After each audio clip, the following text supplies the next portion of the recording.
Bismillahirrahmanirrahim. Assalamu alaikum wa rahmatullahi wa barakatuh, mes frères et sœurs, et à tous ceux qui nous rejoignent aujourd'hui, qu'ils soient musulmans ou non Bismillahirrahmanirrahim. Bienvenue dans cet espace Assalamu alaikum wa rahmatullahi wa barakatuh, mes frères et sœurs. Que la paix, la miséricorde et les bénédictions d'Allah Assalamu alaikum wa rahmatullahi wa barakatuh, mes frères et Que la paix, la miséricorde et les bénédictions d'Allah soient sur vous. Chers frères et sœurs, bienvenue sur cette chaîne où nous parlons de foi, de guidance et de tout ce qui peut rapprocher notre cœur d'Allah. Aujourd'hui, nous allons aborder un sujet extrêmement important et profondément touchant. Les signes qu'Allah envoie à ses serviteurs lorsqu'il veut les guider vers lui. Beaucoup de gens vivent des moments de leur vie sans comprendre que ce qu'ils traversent est en réalité une invitation divine, un appel silencieux à revenir vers leur Créateur. Ce voyage spirituel commence souvent de manière imperceptible, presque invisible, avant de devenir une transformation totale de l'être. Avant de continuer, j'aimerais vous demander une petite faveur. Si ce genre de contenu vous parle, abonnez-vous à la chaîne et partagez cette vidéo avec quelqu'un qui en a besoin. Parfois, un simple partage peut être la raison pour laquelle une personne retrouve le chemin de la foi. Ne sous-estimez jamais l'impact d'un clic. Car chaque partage est une aumône silencieuse qui peut porter du fruit pendant des années. Avant d'entrer dans le détail de chaque signe, il est essentiel de comprendre pourquoi ce sujet mérite toute notre attention. Beaucoup de musulmans traversent des phases de leur vie où ils se sentent confus, éloignés de leur religion, sans comprendre que cette confusion elle-même peut être le prélude à une guidance plus grande. La vie spirituelle n'est jamais linéaire. Elle ressemble davantage à une mer agitée, avec des vagues de proximité et d'éloignement, de lumière et d'obscurité. Le prophète lui-même a enseigné à ses compagnons à reconnaître les signes de la miséricorde d'Allah dans leur quotidien. Il ne s'agit pas de superstition, ni de fatalisme, mais d'une lecture spirituelle du réel, une capacité à percevoir la main invisible d'Allah derrière les événements de notre existence. Reconnaître ces signes n'est pas réservé aux savants ou aux personnes exceptionnellement pieuses. Chacun d'entre nous, à un moment ou à un autre, a probablement expérimenté l'un de ces signaux sans en avoir pleinement conscience. Ce qui rend ce sujet particulièrement urgent aujourd'hui, c'est que nous vivons dans un monde saturé de distractions, où le bruit extérieur couvre souvent les murmures intérieurs de l'âme. Les notifications, les divertissements, le rythme effréné du quotidien empêchent beaucoup de gens de s'arrêter, de réfléchir et de reconnaître ces appels subtils qu'Allah leur envoie. C'est pourquoi il est essentiel de ralentir, ne serait-ce que le temps de cette vidéo, pour examiner honnêtement notre propre vie à la lumière de ces signes. Il existe un hadith authentique dans lequel le prophète a dit « Celui à qui Allah veut du bien, il lui donne la compréhension de la religion ». Ce hadith, rapporté par Al-Bukhari et Muslim, est l'un des fondements sur lesquels repose toute cette réflexion sur les signes de la guidance divine. Comprendre la religion ne signifie pas seulement mémoriser des règles ou connaître des dates historiques. Cela signifie que le cœur commence à ressentir les choses différemment. Une personne qui, auparavant, écoutait le Coran sans grande émotion, se retrouve soudainement submergée par les larmes en entendant certains versets. Une personne qui négligeait la prière commence à ressentir un vide lorsqu'elle la manque. Ce changement intérieur, cette sensibilité nouvelle, est souvent le premier signe qu'Allah a décidé d'ouvrir une porte dans le cœur de son serviteur. Les savants expliquent que ce phénomène est lié à la notion de fiqh fi din, c'est-à-dire une compréhension profonde et vécue de la religion, et non une simple connaissance théorique acquise par la mémorisation. Quand Allah accorde cela à un serviteur, c'est un cadeau immense, car cela signifie que le cœur devient réceptif à la vérité d'une manière nouvelle.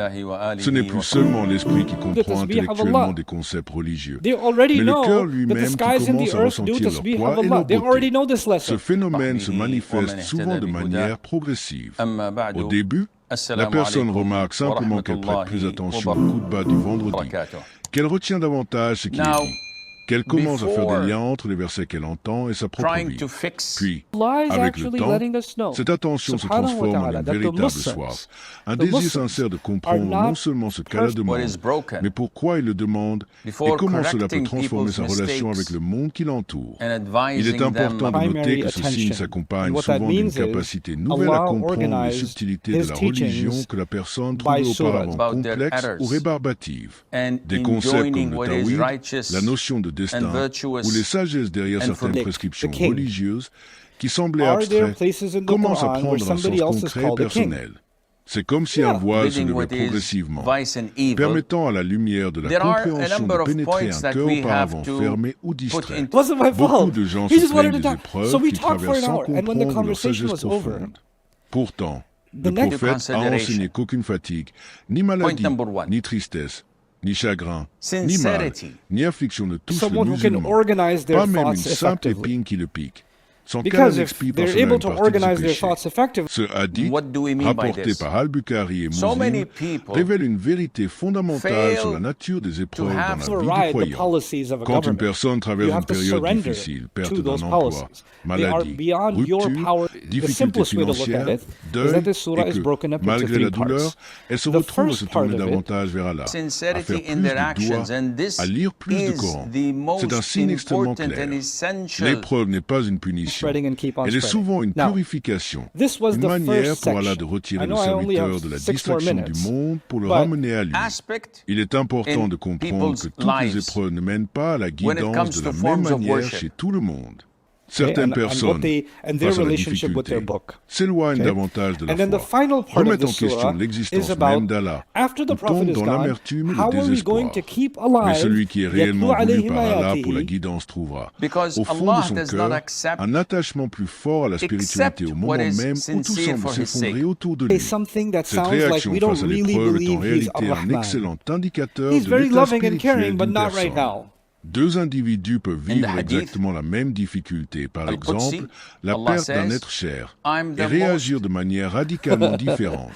L'un peut sombrer dans la colère envers le destin, s'éloigner de la mosquée, cesser de prier, considérant que sa souffrance est une preuve d'abandon divin. L'autre, au contraire, trouvera dans cette même épreuve une raison de se rapprocher davantage d'Allah, de chercher du réconfort dans la prière, de méditer sur la nature éphémère de ce bas monde, et de renforcer sa certitude en l'au-delà. Cette seconde réaction n'est pas un hasard. Elle est souvent le fruit d'une guidance divine qui accompagne l'épreuve elle-même. Allah, dans sa sagesse infinie, ne se contente pas d'envoyer la difficulté. Il accompagne souvent celle-ci d'une force intérieure, d'une capacité de résilience spirituelle qui permet au serviteur choisi de transformer la douleur en proximité avec le divin plutôt qu'en éloignement.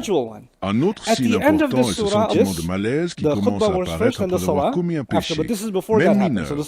Une personne qui, auparavant, commettait certains actes sans ressentir de remords particulier, commence soudainement à se sentir mal, à avoir le cœur lourd, à ne plus trouver de plaisir dans ce qu'elle faisait avant sans réfléchir. Ibn Abbas, qu'Allah l'agrée, a expliqué que la bonne action illumine le visage et le cœur, augmente la subsistance, renforce le corps et engendre l'amour dans le cœur des créatures, tandis que la mauvaise action produit l'effet inverse sur tout ce plan. Cette sagesse transmise par les compagnons du prophète nous montre à quel point nos actions, bonnes ou mauvaises, laissent une empreinte réelle sur notre état intérieur, bien au-delà de la simple conséquence légale ou sociale de l'acte.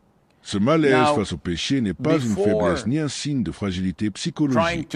C'est au contraire une bénédiction immense. C'est le cœur qui commence à retrouver sa fitra originelle, sa nature sur laquelle Allah a créé chaque être humain. Quand une personne commence à ressentir une gêne réelle après avoir menti, après avoir manqué une prière, après avoir regardé ou écouté quelque chose d'illicite, c'est le signe que la lumière de la foi commence à pénétrer son cœur et à repousser progressivement les ténèbres accumulées par le péché. Il faut ici distinguer deux types de personnes. Il y a celles dont le cœur est devenu tellement endurci par la répétition du péché qu'elles ne ressentent plus aucun remords, aucune gêne, aucune hésitation avant d'agir mal. Le prophète a décrit ce phénomène en expliquant que lorsqu'un serviteur commet un péché, un point noir apparaît sur son cœur, et que si celui-ci persiste dans le péché sans se repentir, ces points noirs finissent par recouvrir entièrement le cœur, l'empêchant de distinguer le bien du mal. À l'inverse, il y a ceux dont le cœur reste sensible, vivant, réactif. Chez ces personnes, le moindre écart provoque un inconfort immédiat, une sorte d'alarme intérieure qui les pousse à se repentir rapidement, à demander pardon, à corriger leur comportement. Cette sensibilité du cœur est précisément l'un des signes les plus rassurants qu'Allah n'a pas abandonné son serviteur, mais qu'il continue, au contraire, à veiller sur lui et à le guider silencieusement. Avant de poursuivre avec les signes suivants, je voudrais encore une fois vous rappeler l'importance de soutenir cette chaîne. Abonnez-vous, activez la cloche de notification et surtout, partagez cette vidéo. Ce contenu peut toucher quelqu'un qui traverse exactement ce que nous décrivons aujourd'hui. Et votre partage pourrait être la clé qui ouvre son cœur à la guidance. N'oubliez jamais que transmettre le savoir, même une seule phrase, peut être une source de récompense continue pour vous, même après votre mort, si cela permet à quelqu'un de changer de vie. Un signe souvent négligé, mais extrêmement révélateur, est le changement dans le cercle social d'une personne. Quand Allah veut guider un serviteur, il fait en sorte que cette personne commence, presque naturellement, à se sentir attiré par des gens pieux, par des cercles de savoir, par des rencontres qui parlent de religion, alors qu'auparavant ces environnements ne l'intéressaient absolument pas. Le prophète a enseigné que l'homme suit la religion de son ami intime et qu'il faut donc que chacun regarde attentivement qui prend comme compagnon proche. Ce hadith, rapporté par Abu Daoud et At-Tirmidhi, montre à quel point notre entourage façonne notre spiritualité de manière profonde et souvent inconsciente. Quand une personne qui fréquentait auparavant des cercles éloignés de la religion commence à se sentir mal à l'aise dans ces environnements et à rechercher, au contraire, la compagnie de personnes pratiquantes, c'est un signe très fort que quelque chose est en train de changer profondément en elle. Ce changement n'est pas toujours confortable. Il arrive souvent que la personne perde certains amis, se sente isolée pendant un temps ou soit incomprise par son entourage précédent. Certains anciens amis peuvent même se moquer de ce changement, l'accuser d'être devenu trop rigide ou trop strict, alors qu'en réalité, cette personne est simplement en train de suivre un appel intérieur vers plus de sincérité et d'authenticité dans sa relation avec Allah. C'est précisément dans cette phase de transition, souvent douloureuse sur le plan social, qu'il faut reconnaître la main d'Allah à l'œuvre, redirigeant le serviteur vers un environnement qui nourrit sa foi plutôt que de l'éteindre. Il est intéressant de noter que ce processus fonctionne souvent dans les deux sens. Non seulement la personne se sent attirée vers des gens pieux, mais elle constate également que des personnes pieuses commencent, elles aussi, à se rapprocher d'elle, comme si elle a orchestré ces rencontres providentielles pour faciliter son cheminement spirituel. Ce phénomène peut se manifester de manière très concrète. Une inscription soudaine à un cours de Coran, l'envie de rejoindre un groupe d'études religieuses, une amitié inattendue avec un collègue pratiquant, ou même simplement le fait de commencer à suivre des comptes religieux sur les réseaux sociaux alors que ce n'était pas du tout un centre d'intérêt auparavant. Un autre signe puissant est l'apparition soudaine d'une soif de savoir. Une personne qui, auparavant, n'avait aucun intérêt pour les cours religieux, les livres de tafsir, les hadiths ou l'histoire du prophète, commence à ressentir une curiosité intense pour ce sujet. Elle veut comprendre, elle veut apprendre, elle pose des questions qu'elle ne se posait jamais auparavant sur le sens profond de sa foi. Allah pose dans le Coran une question rhétorique fondamentale, demandant si ceux qui savent et ceux qui ne savent pas peuvent être considérés comme égaux, en précisant que seuls les doués d'intelligence en tirent véritablement des leçons. Ce verset, tiré de la sourate Az-Zumar, souligne à quel point la connaissance religieuse n'est pas un luxe intellectuel réservé à une élite, mais une nécessité pour quiconque souhaite véritablement comprendre et vivre sa foi de manière consciente. Cette soif de connaissance n'est pas anodine. Elle est souvent le carburant qui alimente une transformation spirituelle durable, car la connaissance mène à la compréhension, la compréhension mène à l'amour, et l'amour mène naturellement à l'action. On ne peut pas véritablement aimer ce que l'on ne connaît pas, et on agit véritablement avec sincérité que pour ce que l'on aime profondément. Il est intéressant de noter que cette soif s'accompagne souvent d'une remise en question de ses propres pratiques passées. La personne commence à réévaluer sa manière de prier, sa manière de se comporter avec sa famille, sa manière de gérer son argent, à la lumière de ce qu'elle apprend. C'est un processus parfois inconfortable, car il implique de reconnaître ses propres erreurs passées, mais c'est également profondément transformateur et libérateur. Cette quête de savoir peut prendre des formes très variées selon les personnes. Certains se plongent dans la lecture de livres, d'autres préfèrent écouter des conférences ou des cours en ligne, d'autres encore ressentent le besoin de s'inscrire dans une mosquée pour suivre des cours structurés avec un enseignant. Peu importe la forme que prend cette soif, son essence reste la même. Un désir sincère et grandissant de rapprocher sa vie quotidienne de ce qu'Allah attend réellement de ses serviteurs. Un signe subtil, mais très significatif. Et cette paix étrange que certaines personnes ressentent au cœur même de la tempête, alors que leur vie extérieure semble chaotique, problèmes financiers, familiaux, professionnels, leur cœur trouve un calme inexplicable desquels se tournent vers Allah, desquels prient, desquels font une doua sincère et venue du fond du cœur. Allah nous informe dans le Coran que ceux qui ont cru trouvent la tranquillité de leur cœur dans l'évocation d'Allah, précisant que c'est bien par le rappel d'Allah que les cœurs se tranquillisent véritablement. Ce verset, tiré de la sourate Ar-Ra'd, révèle une vérité psychologique et spirituelle profonde. La véritable paix intérieure ne dépend pas des circonstances extérieures de notre vie, mais de la qualité de notre connexion avec le divin. Cette tranquillité, appelée suka en arabe, est un don précieux qu'Allah accorde à qui il veut. Elle ne dépend pas de la richesse, de la santé parfaite ou de l'absence de problème. Au contraire, elle se manifeste souvent le plus intensément précisément lorsque tout va mal extérieurement. Quand une personne commence à ressentir cette paix malgré des circonstances objectivement difficiles, c'est un signe très clair qu'Allah est en train de renforcer sa foi et de la préparer à une guidance plus profonde et plus stable. Ce phénomène peut sembler paradoxal aux yeux du monde. Comment une personne qui vient de perdre son emploi, qui traverse un divorce ou qui fait face à une maladie grave peut-elle ressentir une forme de paix? La réponse réside dans le fait que cette paix ne provient pas d'une négation de la difficulté, mais d'une certitude profonde que tout ce qui arrive est décrété par Allah, avec une sagesse que nous ne comprenons pas toujours immédiatement, mais que nous acceptons avec confiance et soumission sincère. Nous approchons maintenant des derniers signes de cette vidéo, mais avant cela, je tiens encore une fois à vous rappeler l'importance de soutenir ce travail. Si ce contenu résonne en vous, prenez le temps de vous abonner à la chaîne et partagez cette vidéo avec vos proches, votre famille, vos amis. Beaucoup de personnes autour de vous traversent peut-être exactement ces signes sans savoir les interpréter correctement. Votre partage pourrait littéralement changer une vie, et cette action simple pourrait être pesée en votre faveur le jour du jugement. Certains savants mentionnent également les rêves comme des signes possibles, bien qu'il faille toujours rester prudent et ne jamais fonder sa religion uniquement sur des rêves, aussi marquants soient-ils. Cependant, il n'est pas rare que des personnes rapportent avoir vu des rêves significatifs, voir la Kaaba, voir un proche décédé leur parler de religion, ou simplement se réveiller avec une envie irrépressible de prier juste avant un tournant spirituel majeur dans leur existence. Plus important encore que les rêves eux-mêmes sont les moments de réflexion profonde qui accompagnent souvent une période de guidance. Une personne commence à se poser des questions existentielles fondamentales. Pourquoi suis-je ici? Quel est le véritable sens de ma vie? Que se passera-t-il après la mort?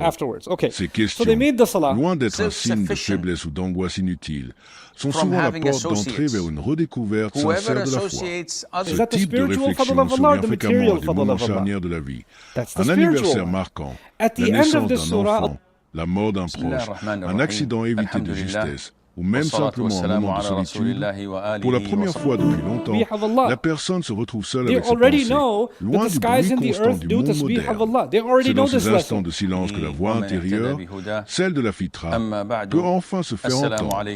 Il est fascinant de constater que ces moments de réflexion profondent tous souvent des personnes qui, en apparence, semblaient totalement absorbées par le matérialisme et les préoccupations mondaines. Un cadre supérieur stressé par sa carrière, un jeune adulte occupé par les réseaux sociaux, une mère de famille débordée par le quotidien. Personne n'est à l'abri de ce moment de pause forcée où Allah, par sa grâce, ouvre une fenêtre sur l'essentiel. Enfin, l'un des signes les plus puissants et les plus révélateurs est l'apparition d'un regret sincère pour les erreurs passées, accompagné d'un désir réel et profond de changement. Ce n'est pas simplement de la culpabilité passagère ou de la honte sociale, mais une véritable tawba, un retour sincère vers Allah avec l'intention ferme de ne pas répéter les mêmes erreurs à l'avenir. Allah nous adresse dans le Coran des paroles d'une immense miséricorde, s'adressant à ses serviteurs qui ont commis des excès envers eux-mêmes, leur disant de ne jamais désespérer de la miséricorde d'Allah, car Allah pardonne tous les péchés. Étant lui-même le pardonneur, le très miséricordieux. Ce verset, tiré de la sourate Az-Zumar, est l'un des plus réconfortants de tout le Coran, car il montre qu'aucun péché n'est trop grand pour le pardon d'Allah, tant que le repentir est sincère et véritable. Quand une personne ressent ce regret profond, accompagné d'une réelle volonté de changer sa vie, de rattraper les prières manquées, de réparer les torts causés aux autres, de revenir vers les obligations religieuses négligées, c'est le signe ultime qu'Allah a répondu à un appel silencieux du cœur et qu'il a décidé de guider ce serviteur vers lui de manière définitive. Ce repentir sincère se distingue du simple regret par plusieurs caractéristiques essentielles. Il s'accompagne toujours d'une action concrète. La personne ne se contente pas de dire qu'elle regrette, elle change réellement son comportement. Elle cesse le péché immédiatement. Elle cherche activement à réparer les torts qu'elle a pu causer à autrui. Et elle prend des résolutions fermes pour l'avenir, tout en restant humble face à sa propre faiblesse et à sa dépendance constante à la miséricorde d'Allah. Un signe supplémentaire, souvent sous-estimé, est le changement radical dans la perception de la mort et de l'au-delà. Une personne qui, auparavant, évitait complètement de penser à la mort, la considérant comme un sujet tabou ou angoissant, commence progressivement à l'intégrer dans sa réflexion quotidienne d'une manière saine et constructive. Le prophète encourageait ses compagnons à se rappeler fréquemment ce qui met fin au plaisir, faisant référence à la mort, non pas pour cultiver la peur ou le désespoir, mais pour maintenir une perspective juste sur cette vie éphémère. Quand une personne commence à ressentir ce rappel de manière naturelle, sans anxiété excessive mais avec une sagesse apaisée, cela révèle une maturité spirituelle grandissante. Cette nouvelle relation avec la notion de mort transforme profondément la manière dont la personne priorise ses activités quotidiennes. Les préoccupations matérielles, qui semblaient auparavant si urgentes et si importantes, commencent à perdre de leur poids face à des questions plus essentielles. Ai-je accompli mes obligations envers Allah aujourd'hui? Ai-je été juste envers les gens qui m'entourent? Suis-je prêt, si ma vie devait s'arrêter demain, à rencontrer mon Créateur? Enfin, un dernier signe mérite d'être mentionné. Le passage progressif d'un état de plainte constante vers un état de gratitude sincère. Une personne qui, auparavant, se concentrait uniquement sur ce qui lui manquait, sur ses frustrations et ses insatisfactions, commence à développer une conscience aiguë de tout ce qu'Allah lui a déjà accordé. Cette gratitude ne signifie pas l'absence de désir ou d'ambition légitime, mais plutôt un équilibre nouveau où la reconnaissance des bienfaits présents accompagne les aspirations futures. Cette transformation intérieure est particulièrement précieuse, car elle protège le cœur de l'amertume et du désespoir, deux états qui peuvent facilement éloigner une personne de sa foi lorsqu'ils ne sont pas correctement gérés. Chers frères et sœurs, ces 10 signes ne sont pas des coïncidences isolées. Ils sont des manifestations concrètes de la miséricorde infinie d'Allah envers ses serviteurs. Si vous reconnaissez l'un ou plusieurs de ces signes dans votre propre vie, sachez que c'est une opportunité précieuse à ne pas laisser passer. La guidance n'est jamais imposée de force à qui que ce soit.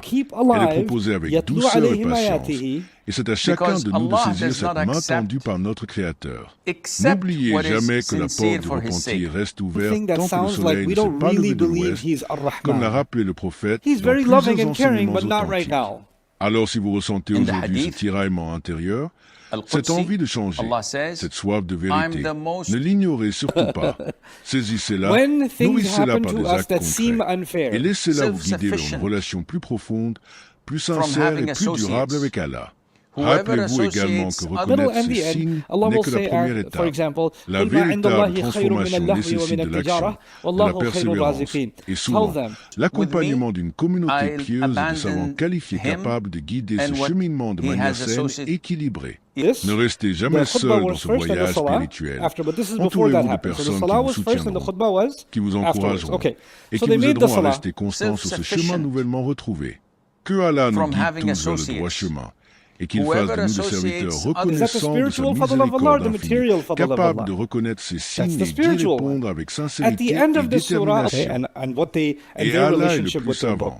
Si cette vidéo vous a touché, n'oubliez pas de vous abonner, de liker et de la partager avec vos proches, votre famille et vos amis. Que Allah vous récompense pour chaque partage, chaque like et chaque moment que vous avez pris pour écouter ce rappel jusqu'au bout.